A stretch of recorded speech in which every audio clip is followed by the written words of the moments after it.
Hi guys! Welcome to my mini vlog, and for today's video, samahan nyo kami sa isa na namang ganap ngayong araw.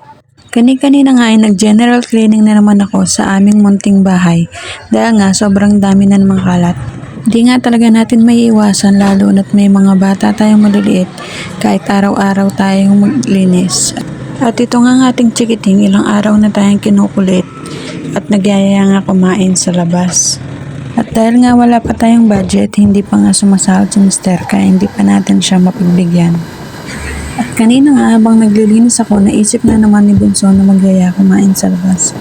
At ayun, dahil wala nga tayong budget kaya naisip ko na pagbigyan na lang siya kumain sa labas. At ayun nga, dali-dali nga kaming nagsiligo at nang makalis na. At nung nakabiyahe na nga kami, pumunta nga kami dito sa pinagbibilhan namin ng ulam. Kaya ayan, bumili na nga kami ng lutong ulam. At nagdala rin ako ng kanin at mga gagamitin namin para makakain tayo. At ayun nga, literal na kain sa labas. O diba, hindi naman natin kailangan kumain sa mamahaling restaurant or fast food para lang mapagbigyan yung mga hiling ng ating mga anak. Pwede naman natin gawan ng paraan, yung sa paraan na mag-enjoy sila at mabubusog sila. At kahit pa paano nakapag-banding na rin at may memories tayo na mai-share natin sa ating mga anak. At ayan na nga, mabalik na tayo sa ating binibiling lutong ulam. Ayan, hindi pa nga ako nakakapag-decide kung ano yung aking bibilhin dahil sa sobrang daming mapagpipili ang ulam. Wow! Ang kaso nga lang, yung hinahanap kong gulay, wala. At kahit sana yung may sabaw lang, kahit na sinigang, naubos na daw kasi yung kanilang sinigang kaya hindi na rin ako nakabili. At sa pagtitingin ko nga ng mga lutong ulam, nakakita nga ako ng paboritong ulam ni Mister, yung lengua. Yung dila ng baka daw yata yun. Ewan ko, ako hindi naman ako kumakain nun. Ayoko kasi yung lasa niya. Kaya ayan, yun na lang yung binili namin. At isang lechong paksiw. Nangingin na rin ako ng sabaw para sa mga bata. At yung pork chop nila.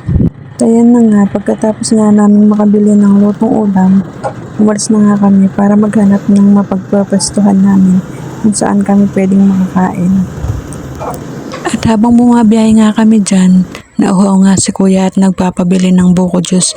Kaya nga naghanap kami ng nagtitinda at sakto naman dito sa may gilid ng daan, may nakita nga kaming nagtitinda ng buko juice. At ayan nga, dali-dali nga akong bumaba at bumili. 7.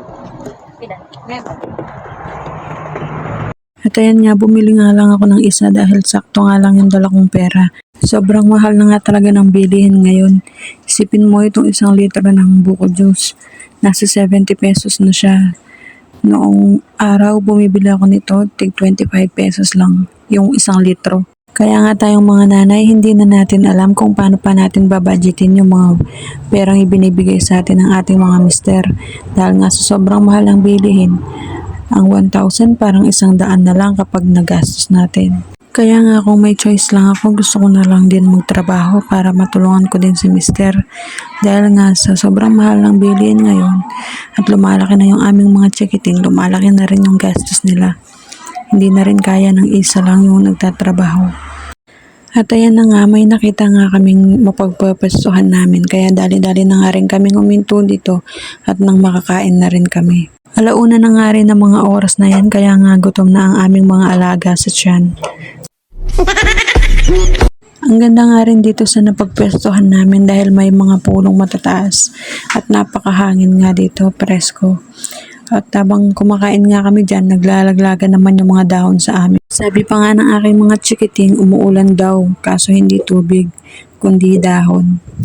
At habang kumakain nga kami dyan, nagkukwentuhan naman kami ni Mister. Tinatanong ko nga si Mister kung hindi ba nila ibinibenta yung lote kung saan kami nakapwesto. Dahil nga ang ganda ng pagkakaano ng lote, maluwag at may mga nakaabang na mga poste na pwedeng pagtayuan ng bahay. Para nga ako pag sinuwerte kami at nagkaroon ng pera ay kami lang ang bibili ng lote. Ay wow, sana all, may pambili.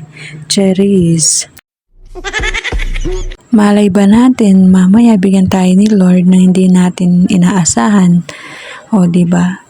At least may alam na tayo mabibilhan ng lote. Kung sakali lang naman, Lord, baka naman.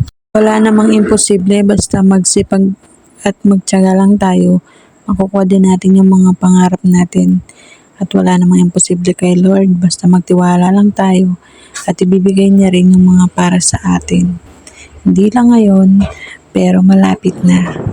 At ayan nga, pagkatapos nga natin kumain, nag-aya na nga akong umuwi dahil nga sa sobrang presko dun sa ating pinagkainan ay inantok naman tayo. Ayan, hanggang dito na lang ang ating video. Salamat sa panonood. Bye!